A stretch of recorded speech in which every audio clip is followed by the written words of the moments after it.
त्यांनी हैदराबाद गॅझेटियरनुसार प्रमाणपत्र देण्यासाठी SOP त्यांनी दिली, आदेश पण खाली दिले, बलिदान गेलेल्या कुटुंबांचा विषयसुद्धा मार्गी काढायला गेले, गुन्ह्याच्या संदर्भातली सगळी माहिती त्यांनी आता सरकारनं गृह मंत्रालयाकडून घेणं सुरुवात आहे, तेही मागे घेतो.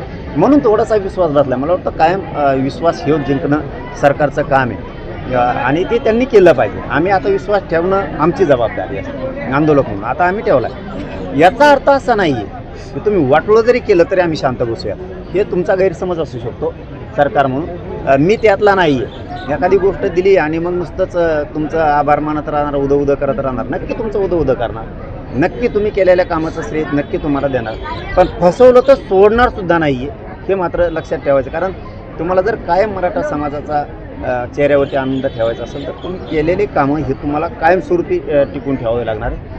नसतं आंदोलन करण्यापेक्षा तुम्ही जर आता याच्याशी काही दगाफटका केला या मागण्याशी, तर आंदोलन करण्यापेक्षा 29ची तयारी करू, आम्ही 100% पाडणार. मग दादा ज्यावेळेस तुम्ही